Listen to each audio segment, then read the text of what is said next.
One, Sharon.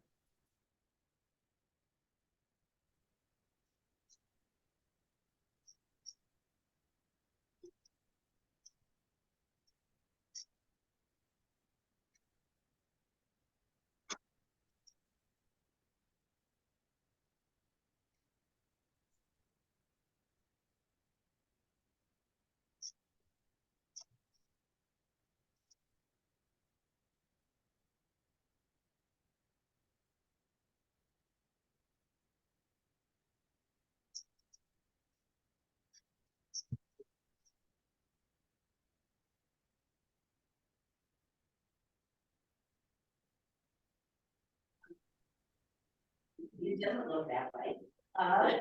So thank you all for braving this terrible behavior. And of all the dampness.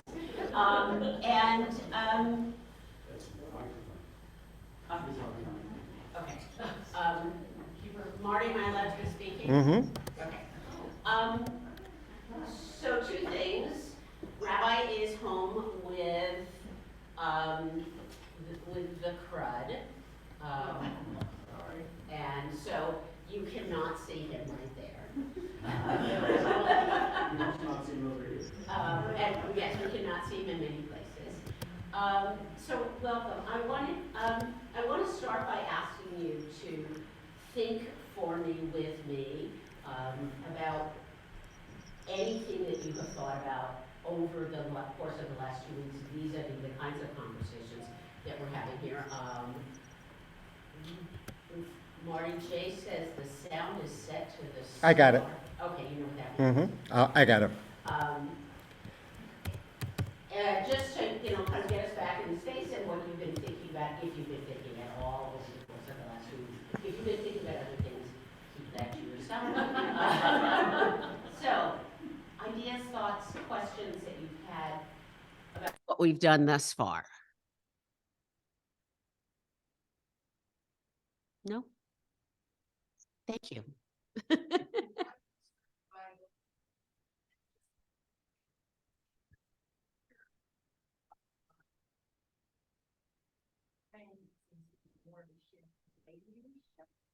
it really strikes me that this synagogue community is so well positioned, but at least the people we've met in the perfect picture seem extremely engaged and willing to reach out. And so that's the trend, which is, funny is the wrong word, but it's interesting to me coming from a Havurah, where that is the whole premise in the sense that it's the kind of training leadership of the lay leaders. Yep. Along with the rabbis, but not, So if I capture this correctly, you'll let me know. Tamara's suggesting that it's interesting that a lot of the book talks about more horizontal power rather than vertical power, where it doesn't just live in the rabbi. She's right over here. And how this congregation seems to already be positioned for that.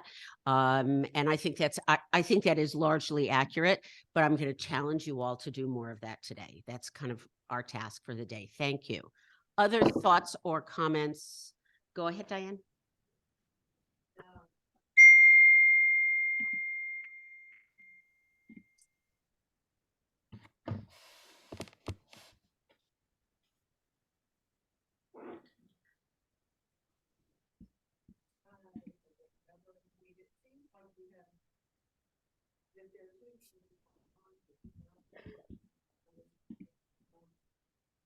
Is the point that we want to make our younger families more engaged so that they'll, be in longer?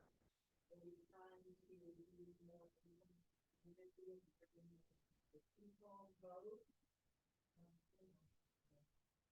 So Diane's question is the goal here to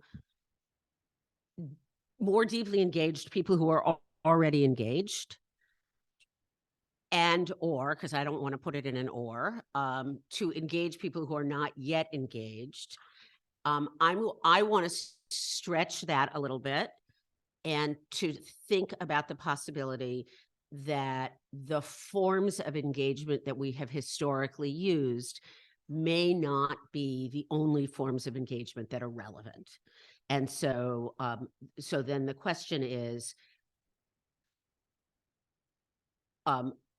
what's the boundary that is included in the world we call synagogue, and what is excluded in the world we call synagogue, and are those lines drawn in the correct place? Does that make sense?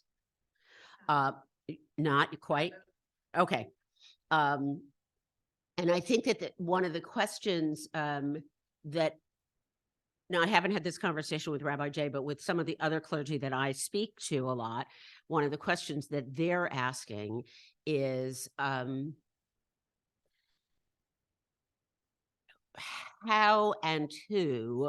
do we and who defines what the lines around the edges of a synagogue are, so that when synagogues, for example, sell their buildings, what's defined if it's not defined by the building, which is maybe comes back to what Tamara's also thinking about in terms of a havara. What's defined if it's not defined by the building and or the staff? Anybody else? Anybody online? Is that chat something I need to know about, Marty? Okay. Okay. Cantor, I think I repeated them. I hope I repeated them. We'll see if I repeated them. We're good. Thank you. Okay. So the last two sessions have been in my head setups for what I want to do going forward, which is to think about change. I'm not saying I want to think about change because there's something wrong. In fact, I often think that one of the healthiest things that institutions do is that when they feel successful, they look for change. And that, in fact, one of what we have to think about, or could think about, this is the way I think, is it's working, what can we do differently? I believe that is the space that Temple Sinai is in. It's working. What can we do differently? And I'm now going to speak for Rabbi Jay, which is easy because he's not here, and say that I think he has supported these meetings because he wants to know what we think and what we want, and not because he wants to lead us in a particular direction. I don't have the sense in my conversations with him that that there are little breadcrumbs out there and we are supposed to follow them, but that in fact we are supposed to be laying down some of those breadcrumbs for the congregation, for the leadership team, and for the professional staff. So today, my goal is to frustrate you a little bit and to make you be imaginative and to think outside of the boundaries of the box that we call synagogue. So let's start with simple concepts. The title of this set of chapters, which I think was 6, is Transformations. Transformation is not the method, it is a potential goal. The method is experimentation, and experimentation has in its very nature the possibility of failure. So I think we have to start when we think about change and when we think about transformation, we have to think about change that is less directed and more like a delta, where there are multiple options and some of them work and some of them don't work. I think it's also really important for us to know when we think about change, that change always involves loss. There is no way to conceive of change that doesn't involve loss, because what I am familiar with gets altered. And last point about change, it is one of the things we know about people as they enter the retirement years is that there is a significant difference between people who retire from and people who retire to. That from a psychological point of view, retiring from a job leaves an empty space, an abyss. And retiring to retirement is a completely different experience. So I don't want to, I hope we can find a way to not think about change from, but to think about change to. So that was 3 thoughts about change. It hurts. We changed to, and that change involves loss. Anybody want to argue with me on that? I'm looking at my arguers. I'm not an arguer, but Yeah. I have a question, but it doesn't mean everything's gone, right? I mean, change. No, it doesn't mean everything's There's a gone. loss of part loss, not It- total loss. So one of the things that happens in change is I realize these are the things I need to hold on to, and these are the things I can give up. That's clearly been the case for lots of us over the course of the pandemic, that these are things I realized were really important to me that I need to hold on to. And these are things I thought were important that aren't as important. So we're not talking about blowing up the building. We're talking about thinking about what actually serves us and what serves the people around us. So it's other questions about that, about change and loss and that stuff. I don't know why I'm struggling with what I want to say, Betsy, but it's something at the tip of my tongue. Because I'm thinking about like my dad's own retirement, and he didn't retire from, he just moved into a new chapter. That's retirement too. Right. But is everybody gonna look at it the same way, and how do we get them to feel that way? Most people retire from. But I mean, in terms of the changes here is what I'm talking about, like, I feel like, Will there be resistance? Is that the question? well, And the answer is, of course. what is it to make it less painful? So Robin's question is there a way to make change less painful? The first way you make change less painful is it's not imposed. It's not top down. So that you and I are complicit in change that we are working on. And you don't feel like I have beaten you with this change. But I think it's also important, Jane, come on in. It's also important that we understand that change that change happens in fits and starts. And so there's a little bit and then you pause, and there's a little bit and then you pause. That's in that category of if it's working, we should change it. So Gary, and then Stu, and then Sandy. Stu, and then Gary, and then Sandy. You are last. Oh, not Sandy. Stu, and then Gary, and then not Sandy. I'm wondering if there's at to and from, but if we're in the middle, my own example is I retired from, but I had a lot of things going on. That's retiring too. In process, so it didn't feel like I was going to necessarily, but That is actually, Stu's using himself as an example, and what you're describing is actually retiring too. It's not that I wake up on Monday morning and I don't go to work and I don't know what the hell I'm going to do. That's retiring from, at an extreme. There are things that occupy me. And lots of people, when they think about retirement, say to themselves, I don't know what I would do with myself. That is from. Just want to say that I think, Betsy, you're emphasizing hard stuff.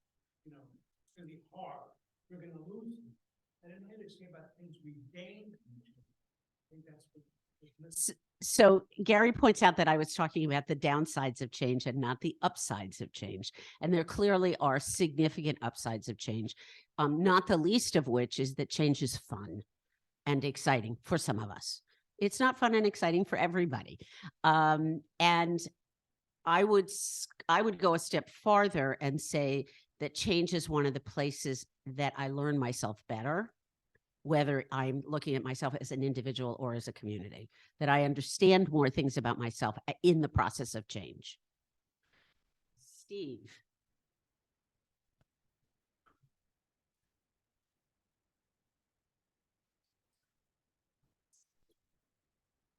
Isn't the reality that because this is not one person, this is a congregation, that some of us are gonna like some things and we like different less, and some of us will like the things that I don't like better than I like them, and so it's not gonna be just, we all like this. No.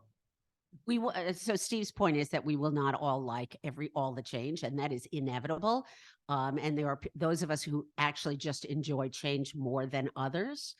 So lots of levels at which this is why I'm giving you all these caveats about change, because it's complicated. And so what you're raising is the complications, including the fact that for some of us, it's a blast. For some of us, it's fun. And for some of us, it's horrifying. Grant, Moira, Bruce. And then I'm going to start talking. It sounds like the narrative changed a little bit. We were talking about a younger generation, and then we jumped into retirement. We jumped from retire from, or retire. That was only to be used as an analogy. But shouldn't we be in, as a group, grow away from or grow to? Grant's question is about kind of generations and growth. And the answer is I was only using retirement as an analogy. And because it's a simple one and I know the research on it. But in fact, Steve's point is really well taken. Some of us will cling to what was. Remember those three options that we talked about. Option one are the clingers. They are the people who say, this is what I like and it cannot change. Option three are the people who are chomping at the bit. According to Rabbi Lappe, and we don't have data, most of us fall in option two. We're waiting. Who did I say was next? Okay. Moira is next. I believe there's somebody online who wants. Karen says it can be easier to accept change when we trust the community, people who initiate and people who we are traveling with. And there is no question about that, although that also that's predicated on the idea that I trusted you before. If I didn't, if I already didn't trust you, I'm not going to trust you to lead me into the future. Go ahead, Moira. I think picking up on what Matt just said and what Karen just put in the chat is where I think we want to start is just like we started with our circle, and that we have agreed about how we are going to approach this project, this next stage, this visioning together. And we're a mission-driven organization. So then there's certain principles about accepting one another, tolerance, not being angry, compromise, openness, those sorts of things. And I think that's very different from the change process that you're describing that happens in organizations or among communities that are not mission-driven, that don't share the same mission. We do. So Moira's raising that I'm repeating this for them, that we are a mission-driven organization, and that means theoretically we all are on the same page. That we will agree to accept one, we can come together in the principles of acceptance, understanding how we're going to treat one another, how we're going to look at ourselves in this process, how we're going to behave in this process, acknowledge that we feel uncomfortable, but don't take it to a state of anger. Okay. And, because that's about who we are. So that there are limits to our behavioral responses as individuals and as a community. Look, I don't think there's any question about that. And I don't know a single rabbi who hasn't had somebody come to them and say, if you do that, I will leave the synagogue. And those people already have a foot out of the synagogue. That is an announcement that the mission doesn't apply to me. And that my way or the highway. Saying, actually, Try it again. is, what I'm suggesting is that maybe we could make Temple Sinai different. as Oh, I we think start Temple- this process. I think Temple Sinai is already different. What I think in terms of the process is that, no, I'm gonna leave the synagogues here kind of thing. Let's all agree that this is a big experiment, this is a big journey, we're in it together. And if you don't like it, and that is a reason why, you don't no longer want to be part of the community or something, that isn't, we don't take it to the point of upgrade. Maybe it's being too idealistic, but I that's- don't think it's being too idealistic. I actually think it is, at least for the people in this room and that room, it is the way we already live. And that one of the things, that is actually one of the things that brings us in here and keeps us here, is that sense that I don't have to agree with you and I don't have to like you, but the place matters and the sense of what the place is matters. I agree with you. Bruce, and then Nana, okay.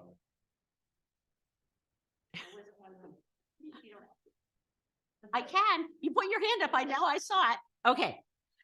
So these 6 chapters covered a lot of material. I'm consistently surprised by how many topics get covered, and frankly, how brief the coverage often is. So we talked about blessings and being blessed. We talked about being a model minority. We talked about Israel. We talked about power sharing. This is what we covered in these 6 chapters. We talked about identity, and there was some talk about creative destruction. We're not going to cover all of these today.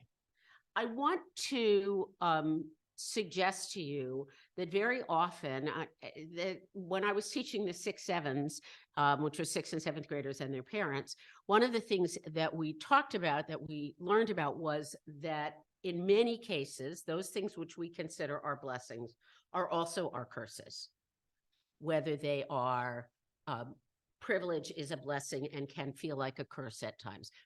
The 6 and 7-year-old graders always talked about siblings as both blessings and curses. They always talked about parents as blessings and curses. They always talked about education as blessings and curses. Very often, the things that are most important to us can actually fit in both those categories. Yeah. those are the things that are opposed to them, they have no control over. It might be that, but it's also the things that matter the most. The things that matter the most. I mean, From outside, but they right. have no control over it. You can't. They have no control over it, but it, exactly. But for many of us, our partners are both blessings and curses. I'm not looking. So I think it's important for us to understand that there's some overlap there, that it's not that the blessings are the good thing. It's not that blessings are chocolate and curses are liver, but there is some overlap between them. And that's, I think, equally true of institutions. So I want to simply mention that. When the book talks about our relationship with Israel, I think our relationship with Israel is really complicated. I think it is more complicated for liberal Jews than it is for Orthodox Jews by a long shot, and that we often find ourselves in this stress between liberal values and affection for Israel that don't feel like they go hand in hand. They equally don't go hand in hand in our feelings about this country. But I think there is real complication in our relationship with Israel and our relationship with Zionism and our relationship with Judaism. But the real question that I want us to think about today is about the role that being Jewish actually plays in our lives. And I want us to think about this on 2 levels. I want us to think about this in terms of the role that this community plays in your life. That's the narrower one. And then I also want us to think about it in terms of the way in which Judaism impacts my daily behavior. So if I take garbage yarn and I knit hats for homeless people and I hand them out to people in Manhattan because I have to knit. And I recognize that I'm doing this for myself. If I frame that as Jewish behavior, I experience it differently than if I frame it as just something I have to do because I need to knit. And that is what I'm asking you about in the second question that I'm going to ask you. So the first one is restricted, as Diane said, to this building, psychological space, whatever. And the second is, how much is your thinking about the world and about your own behavior altered by the fact that you are Jewish or by the fact that you know things about Judaism? Hold that thought. That I want that to start percolating. One of the things that they talk about in the book, this is going to seem like it's a non sequitur, but in my head, it's not. One of the things they talk about in the book, in this set of chapters, is about power sharing. And the traditional role of clergy, whether it's rabbi or cantor or educator, is that they are wise and tell us how to live. That really, you think about the image of rabbinic Judaism, that is the image of rabbinic Judaism. I have a very close friend who's Orthodox who calls her rabbi and says, what do I do? Because the knife touched the milchik knife touched something fleishik. And he says, go bury it in the ground. And she does that. Okay, because I'm outsourcing the answer. Liberal Jews don't outsource the answer. It is why liberal Judaism is more challenging. Because if I were a person for whom I had 2 sets of knives, I would have to figure that out on my own. Does that make sense? Do you understand what I'm saying? Okay. So we from the get-go within the liberal Jewish communities have already stopped outsourcing as much as happens in Orthodox communities. Those are my decisions, not your decisions. And in Orthodox communities, both modern Orthodox communities and traditional Orthodox communities, if the rabbi tells you to do something, you do it because that's the way it works. Not true in liberal communities. So you could go to Rabbi Jay and ask for advice. He tells you what he thinks you should do. You're not obliged to do it the way you would be obliged to do it if you were at Young Israel, for example. So we are already in a different place vis-a-vis power. And so I think what I'd like us to do for start right now is to think about the ways in which power is already shared at Temple Sinai. And it can be at, kind of at any level. How is power already shared? Betsy, Go, Nan. Betsy, can you hear me? Civil service is really kind of crafted by people that are not clergy. Some services are crafted by people who are not clergy. Absolutely. Absolutely. And theoretically, then they could change the service, the order of service, the use of prayer, the kind of prayer.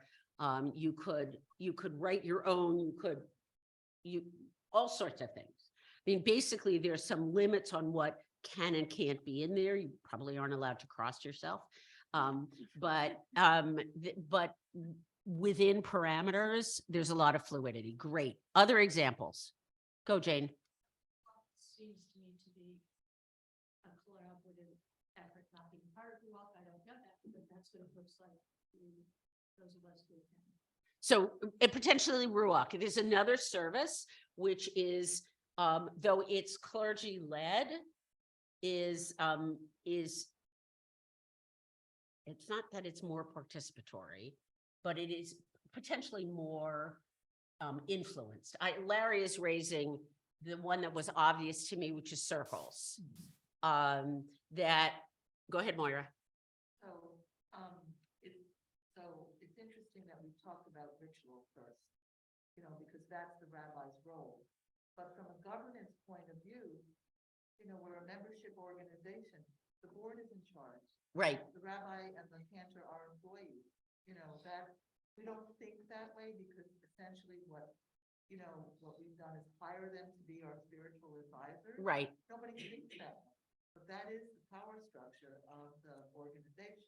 That is the power structure of the organization, is the power structure of almost every synagogue, that the clergy, that the professional staff is hired by the organization, by the board.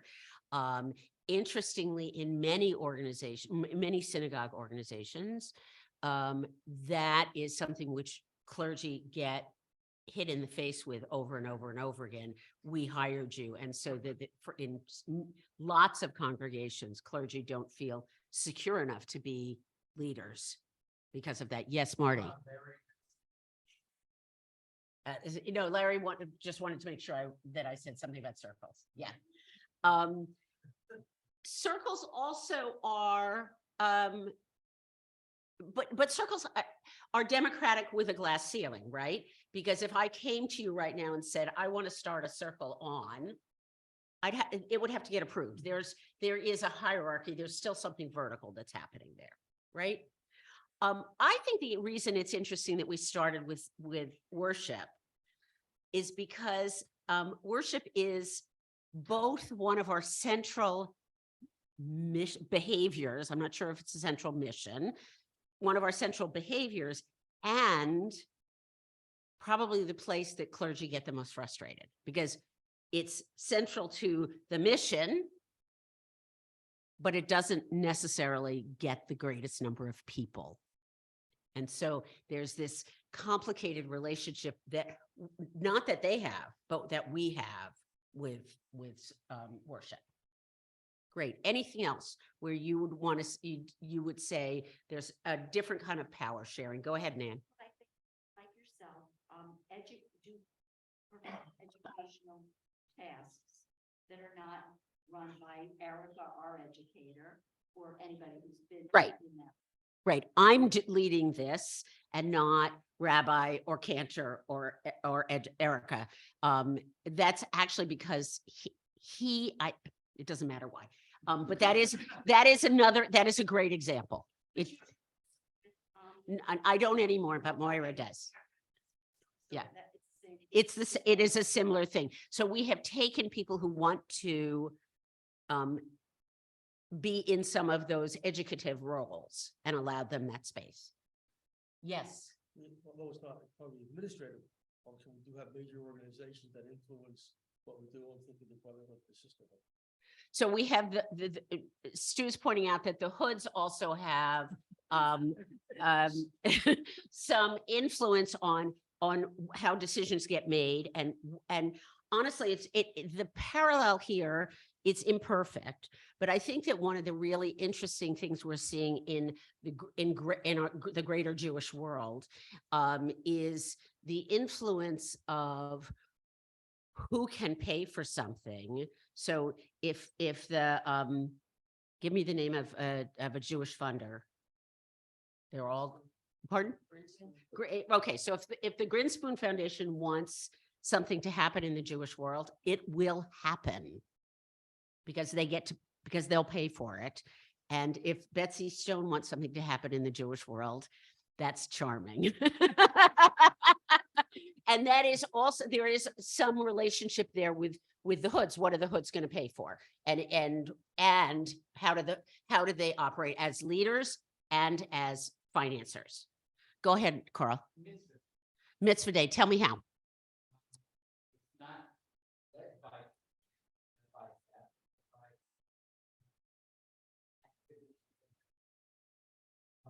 Uh-huh. So Mitzvah Day started as a Sharon Sobel activity, and she spearheaded it and then we took it over. And so it got the it started there, but the imprimatur ultimately is that we took it. When she wasn't here, we continued to do it.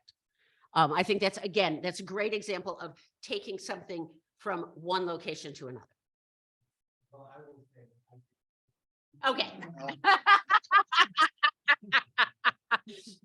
Okay. I'm not gonna argue with you because I'm sure you're right. So we've started here already. What do you think could be taken further? What else could we take? We, the people in this room, because we have no clergy, we have no professional staff in this room. What else could we take or lead that we might want? Tamara.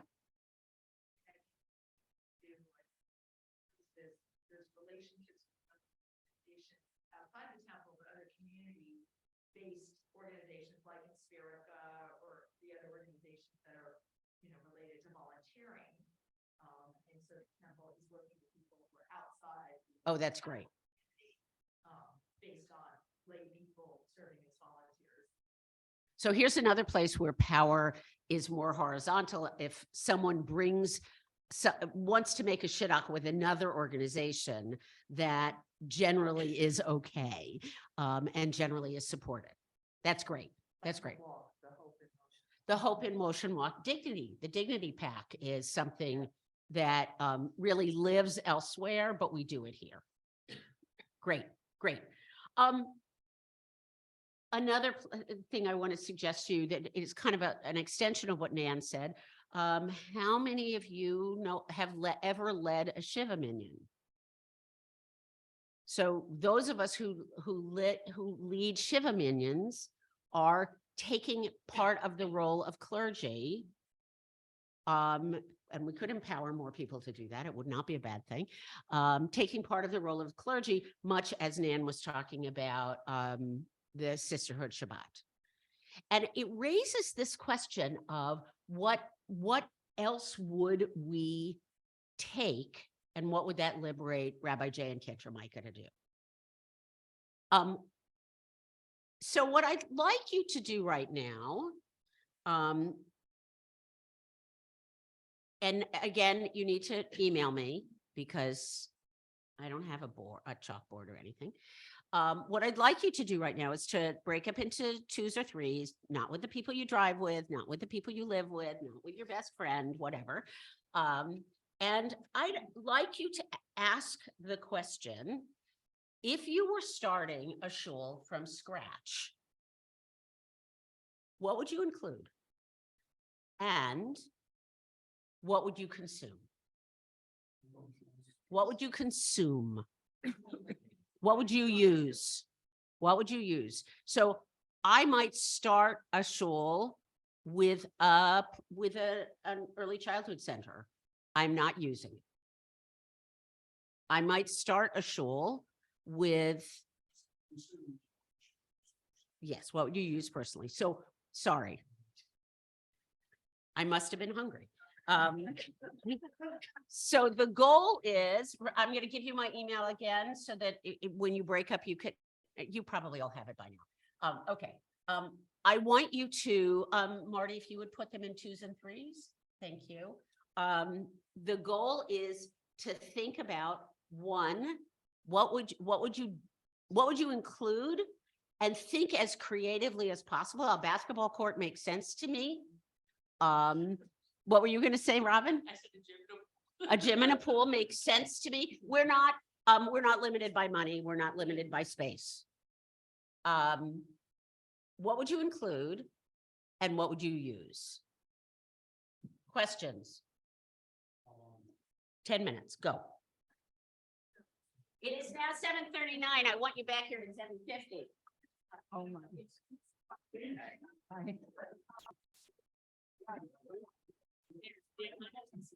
And please introduce yourselves when you first get together. Marty, would you set a timer for me, please? Thank you. We have to. You're a good enough person, I'm not a good enough. One of you needs to note taker.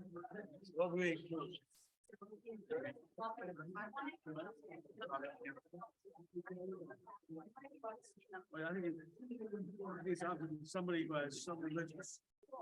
No. They have to be a rapper. I don't think you want to start with a kid. You want? Okay. Some form of music. One of you.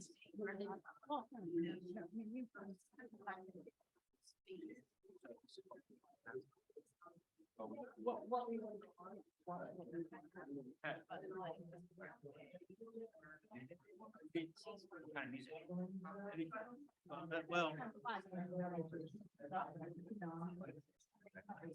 But I mean, I think it's all, not necessarily Jewish or. We do, I mean. Like, We're talking about Jewish. yeah. So like, Jewish. what's the thing that, cancer is?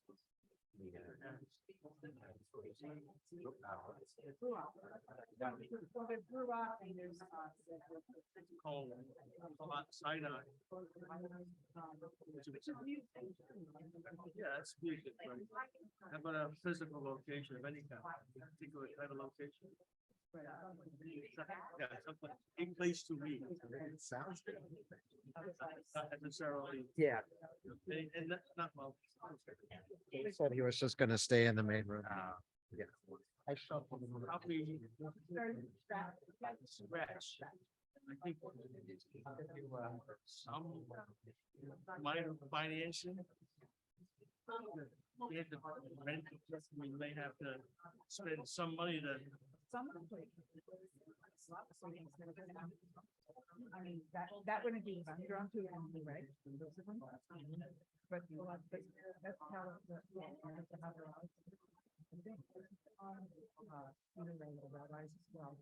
The bar was set together.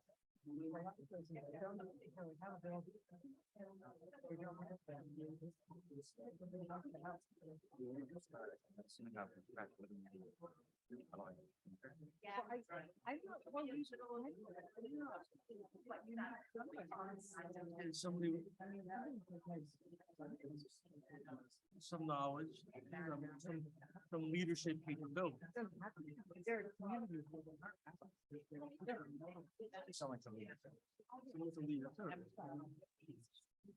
Leader. of some sort. With some knowledge. More than the people sitting in front of you. Yeah. Still think you need some. Some source of small money. Gotta buy books, a book, whatever, or an instrument. Well, that's it. Well, there you go. It's a good one.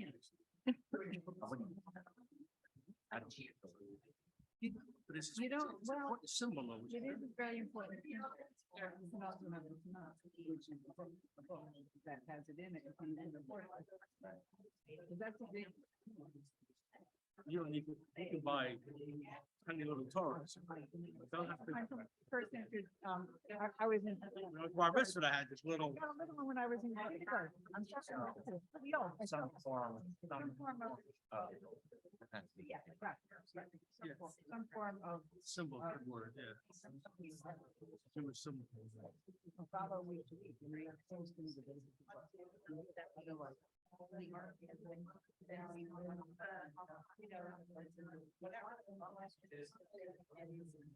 Today, you need an email address. Right. A website, well, not on a website, but just a grouping, a web group. Well, where you would communicate with each other, because if it's small, Yeah, don't you need somebody to organize, like, it's gotta be somebody, I know. in today's world, I think in today's world, right, some kind of technology. you need some technology. Because you can be on Zoom, it doesn't matter, right? But you Costs need money. somebody, it does cost money. Not much, You need somebody to. That's ordinary, right?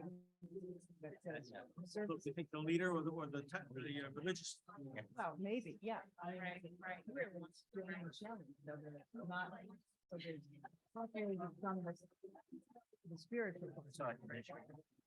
Right, some kind of administrative. So that thing has to be, Maybe it doesn't have to be. the leader has to have some administrative capability. You're not gonna hire a shell right away. Well, you don't necessarily hire, you can volunteer. Yes, somebody has to have that skill, administrative skill. Obviously, I am not that person.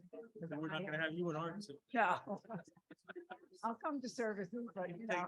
How about a camera? That's good, I'll take that one.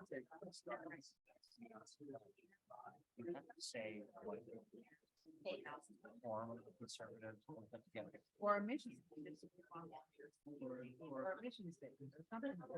Right, something to say who you are. Charter on a mission. Right, some kind of a mission statement. And yes, I think you would be affiliated. You don't have to be affiliated with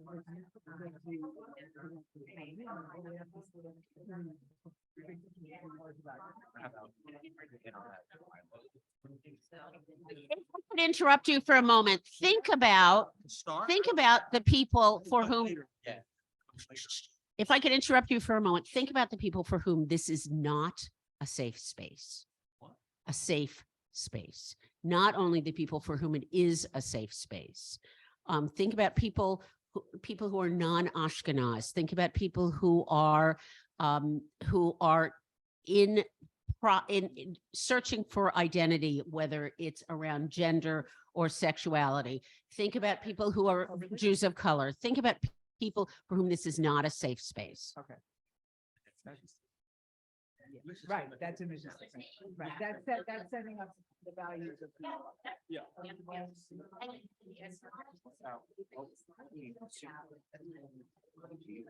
Right, I mean, and, To get the religious object wherever it was, to get it. right, whether it's. Small books car or- or. I mean, I think, you know, somebody said, Betsy, I think educating our family is really important. I think a lot of people.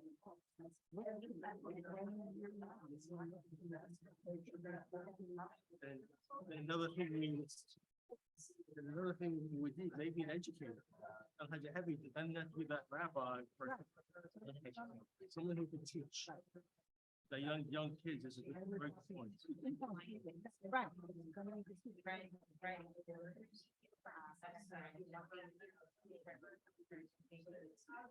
I'm trying to, what you just said is important because those of us that are here feel safe here. And those that, there are people out there that wouldn't come to this because they don't, because they feel not part of. And I don't know how you, I don't know how you reach out. What else do we need? What else do we need? Soon.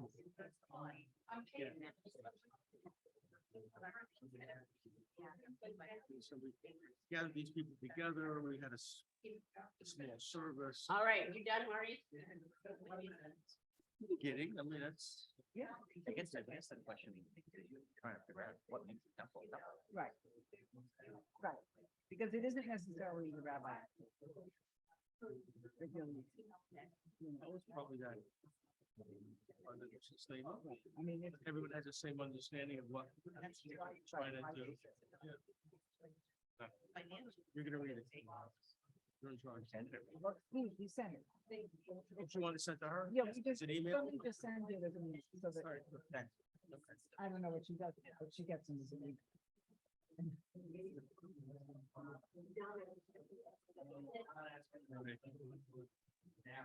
I love seeing the pictures.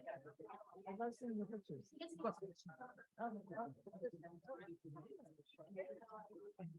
Oh.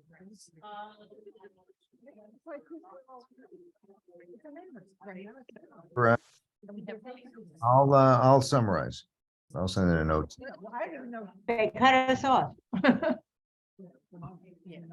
Sometimes Doesn't matter.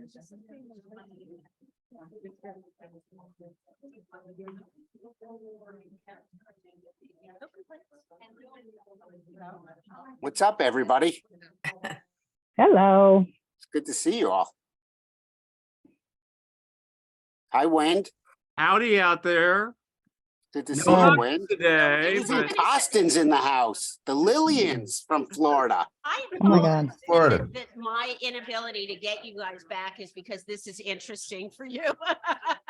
This almost feels like we're back in COVID Come with back, come back. on the screen here. I I don't know. want to say that. Poo, poo, poo. Kelly and Larry, thank you for getting me Come back, back. come back. You're welcome. You are Carolyn. so welcome. Is it on? Oh, okay. I'm doing her test. Scott, behave yourselves.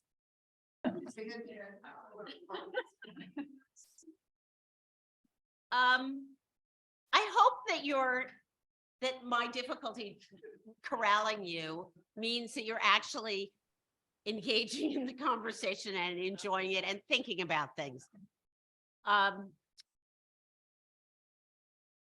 So what surprised you? What did you come up with that you don't think about this space? Did you come up with anything that you didn't expect? Did you hear anything from anybody else that you didn't expect? Go ahead, Bruce. I was first words out of Scott's mouth. I did not expect to hear. So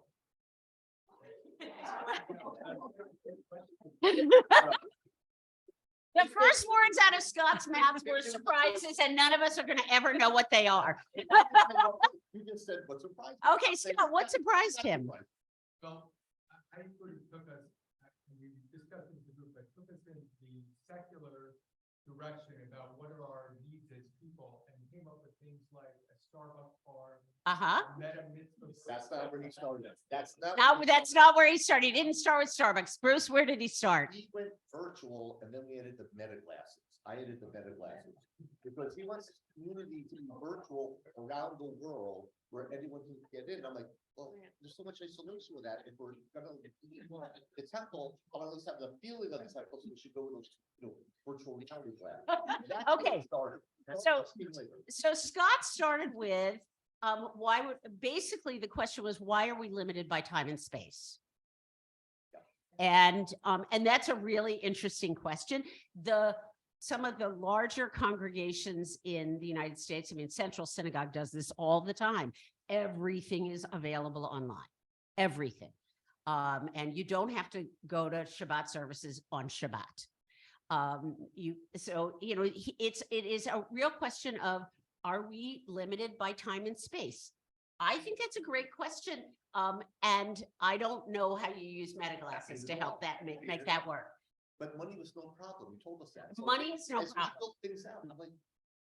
Okay. Here's how you're gonna pay for everything. What? Not a problem. Some of us are not trainable, honey. Jane, go ahead. So just as a balance to that, some of us wanted to be limited very much by time and space. Uh-huh. And some of us wanted to have an outdoor chapel space with gardens and maybe an orchard. I mean, Okay. because you said we could have anybody we want. You could have any money you wanted. So Jane's group wanted to be limited by time and space, or some of them did, and they wanted nature to be part of the experience. And they wanted a building. Okay, so time, space. Balance, yeah. Yes, absolutely. Absolutely. Well, this was a 3 women group and that was a 3 men group. Not that it has any meaning. Carolyn. Nature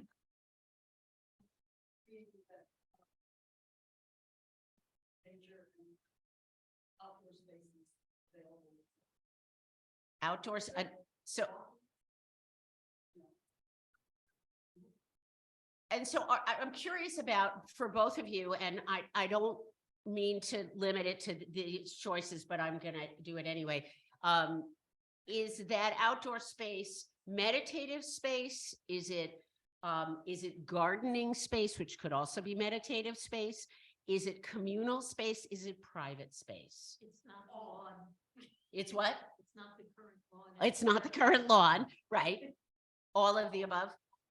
All of the above. Okay. Find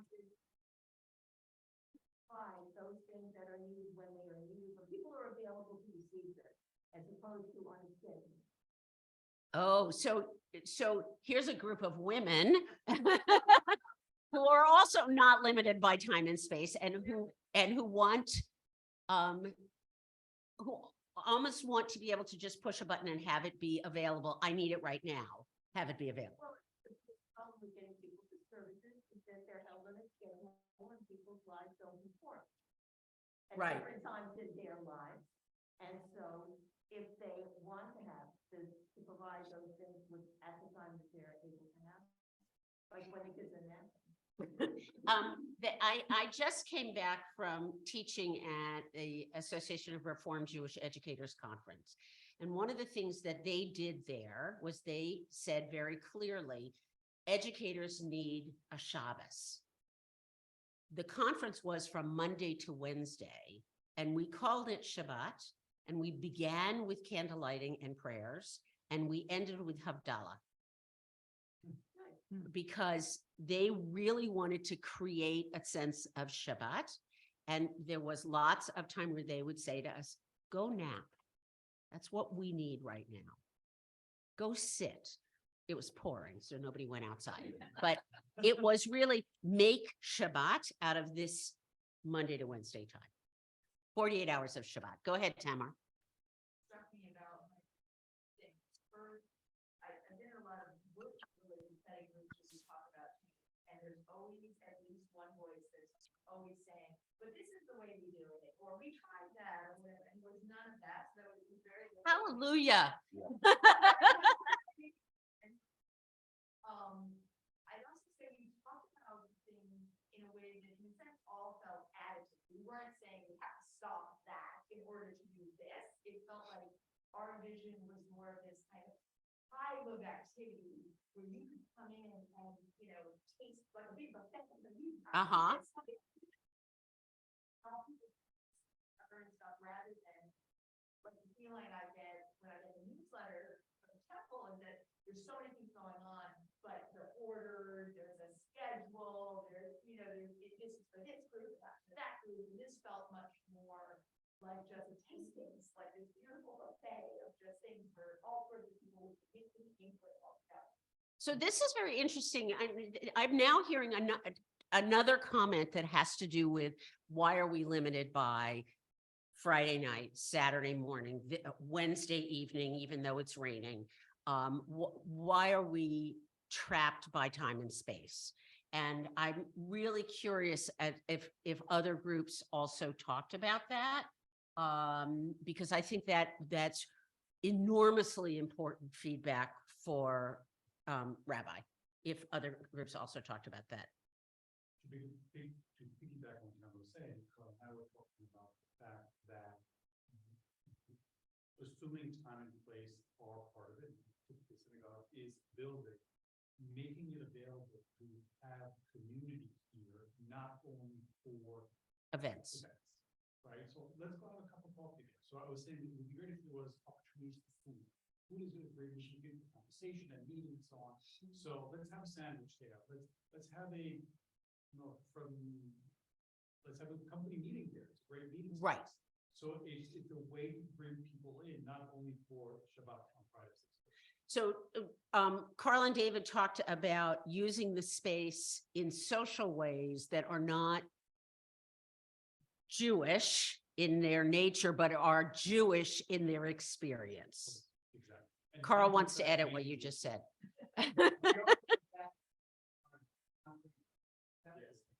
Where beginning David said, when we get sanctuary, no, we need a place for worship, which means that to be a physical sanctuary that we are. And the same thing when somebody talks about a garden, it may not be our garden, it may be a place to go to enjoy nature, but A Beth Garden. with people in the congregation, but it may not necessarily be the same place each time to have that kind of experience. Right. So the question that's being raised here is again, a time and space question. Are we limited and by and obligated to the space, what would it be like to worship in Jane's Garden, or to meditate in Jane's Garden as a form of not necessarily worship, but of getting better in touch with me. And I think that's one of the complications that we often see in when we're talking about spiritual but not religious. That's a category of peoples that I don't want to worship. It's not vertical. I'm not looking at God and saying, please, please, please. I want to have a more nature-driven experience. That's spiritual but not religious. I see a lot of hands. Robin, and then Amy, and then Jane, So and then Aaron. this is what I'm struggling with. So the first meeting we talked about transactional. So aren't we kind of, by this exercise, aren't we kind of like, Playing with that? yes, Yes. Yes, we are playing with transactional ideas, but we are also playing with what you're actually also saying is, for some of you, this is what I want. Whether it's as silly / profound as a Starbucks in the building, that's a message of, I want this to be a place that maybe I have more reason to go to. but, okay, I have a reason to go to the JCC because I want to work out, Yep, right? that's transactional. Right, and so I feel like you're saying I want to go to here because I want to go have a cup of coffee in the synagogue.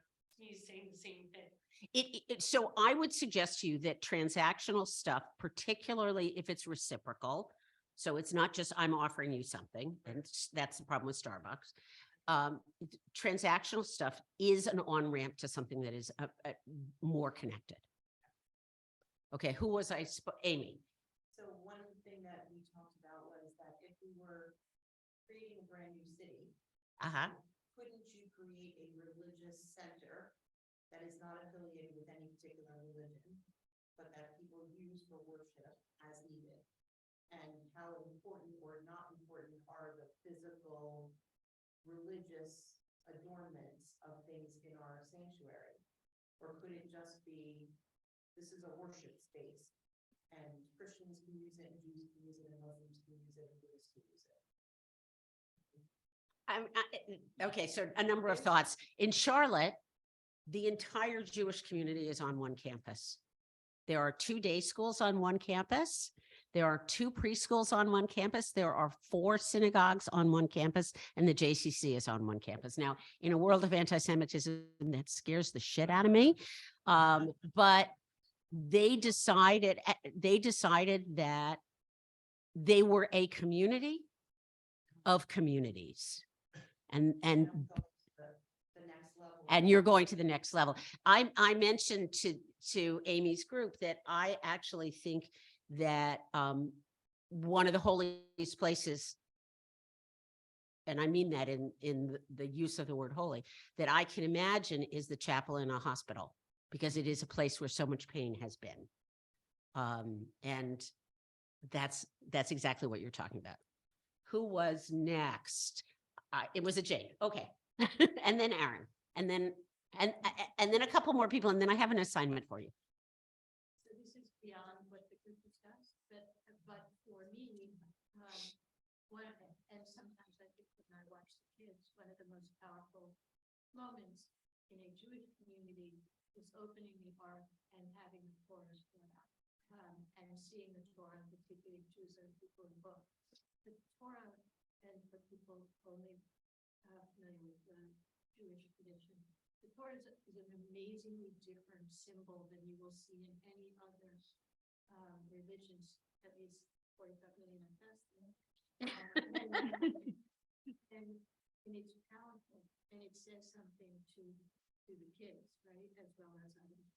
So in my building, I think there's a place for the Torah, and in the outside, if you had an outside sanctuary, if any kids been to Eisner, and when there's an outside sanctuary, they must put the Torah someplace because it comes out.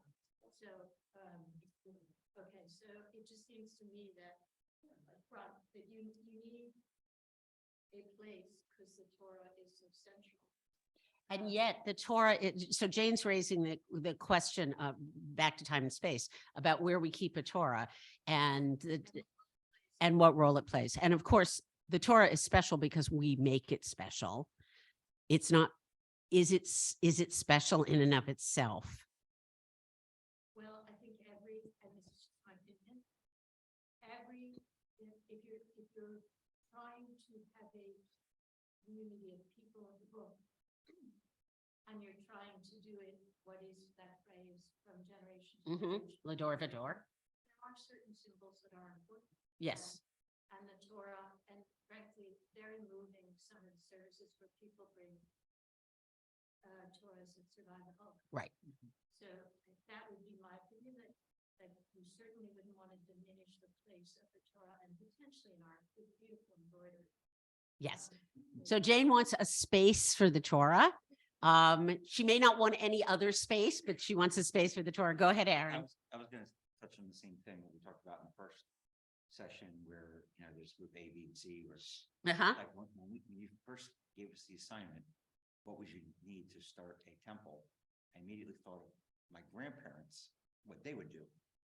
And I had never thought about what you guys are talking about, time and space. Right. Like ours was like a physical location to meet, a Torah of some kind, and it doesn't have to be a big Torah. We were talking about, it could be like a mini Torah. Something that says from week to week, we have to, you know, follow the Torah. It's the symbol. It's the symbol of being Jewish is the Torah. And a Starbucks and, you know, I'm thinking my grandparents were like. So what, you know, Aaron's talking about his grandparents. What would happen historically when Jews moved to a new location, in this order, they built a cemetery, a mikveh, a butcher, and a synagogue in that order. The synagogue was the last thing to be built because you didn't need a place. It could be your house. It could be my house. It didn't really matter. You said that. Right. But you needed a cemetery and you needed a mikveh because you need to bury people and you need to have sex. And then, and then the other thing we mentioned is a mission statement. Oh, that's interesting. Traditional. Yeah, this is, they wanted a mission statement. In our time and spacelessness, we might not need that. Stephen and Judy. So changing this time and space thing a little bit, two things. One is the idea of having more activities. I think it's Jane may mention something about this, but more activities in people's homes. More of what we do is not in this building, it's in homes specifically because of the extra special feeling that provides when you're in people's homes and doing more things in people's homes. And on the other end of the spectrum, opening up our facility in a variety of different ways to people from the broader community who are not affiliated, but have this connection to Judaism, to experience Judaism within our environment. So, Or within our homes. So Steve's talking about both more home-based Judaism and more openness to non-affiliated people. I'm going to suggest to you that the other thing that happens in our homes is that we lead the ritual in our home. You know, we lead the ritual when we light candles. We don't need clergy to do that. We lead the ritual when we are having a Passover Seder. And so there is an empowerment that is part of that. Judy and then Tamara, and then I'm going to, is it okay? Okay. We talked about that it isn't defined by a monetary contribution. Not defined by a monetary contribution. So, It's dues or anything. right. You know, it's not defined by that. So you don't have to join to join. Right. You don't have to pay to join. You don't have to pay to You don't join. have to pay to pray. You can Yeah. participate and be a part of a group, but it isn't defined by your willingness or. Okay, so that includes time and space. We are not limited by having filled out the paperwork effectively. Yeah, Tamara. We also talked about it's open to people who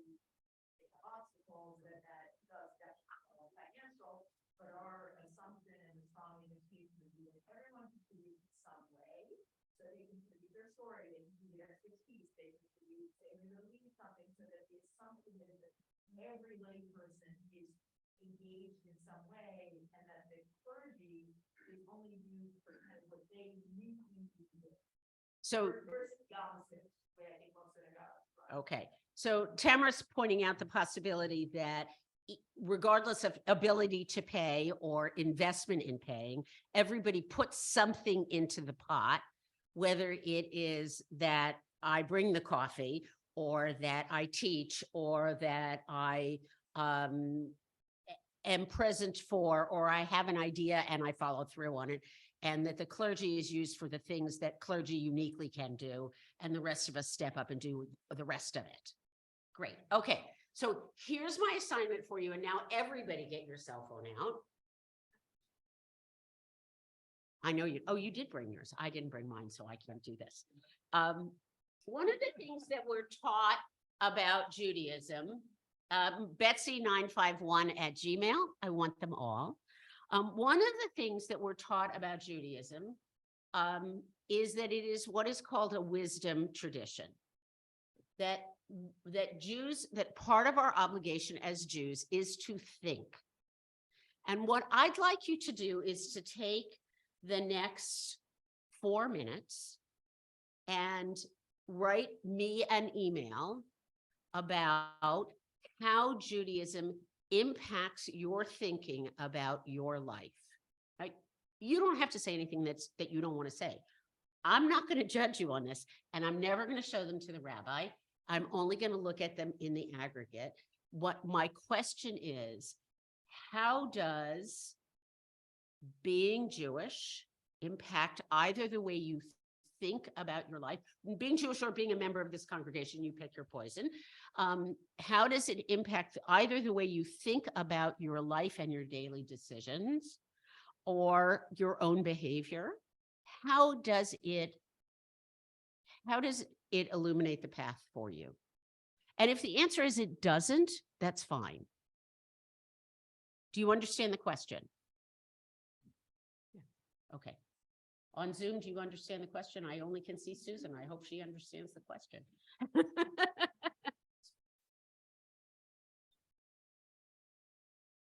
So if Judaism is a wisdom tradition, it is a tradition that is about our ability to think and apply.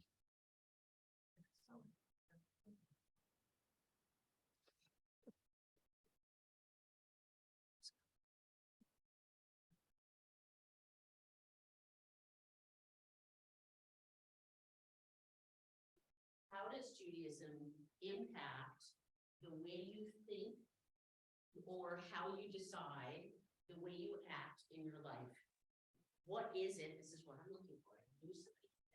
What is it about being Jewish that alters the way you act, if anything?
I'm going to posit that for most of us, that what you are writing right now is much more core to why you're here than the conversation you had in small groups. And it is much more core potentially to what we are, to the ways in which we can create change, and what we can change towards. That what you're writing right now, both because it's only one person, but also because this is why being Jewish matters to you. If you're uncomfortable sending it to me, you do not have to. No one is going to make you. I'm not going to do a homework check. But I want to give you the opportunity to at least think about it for yourself, and I would love to see them. Your homework for 2 weeks from tonight is to read Renewing. That's a section in the book that follows transformation and precedes something else. And your homework for 2 weeks from tonight is to read that and come back as open and as wonderful as you have been. Renewing. I'm not giving you page numbers anymore because some of you read on Kindles. Right. Renewing is part 3. And I would like you to read all of part 3. You may find yourself wanting to go back and look at other parts. I have found myself going back to look at the introduction. And I invite you to do that if you want to. Thank you again. Thank you to those of you who came out. Thank you to those of you who didn't. And I will see you all in 2 weeks. And anybody who wants to come and do the Dignity Pack, it is next Wednesday at 6:30. And it is actually fun to do the Dignity Pack. So I'd love to see you all then. Thank you. I'll see you in 2 weeks.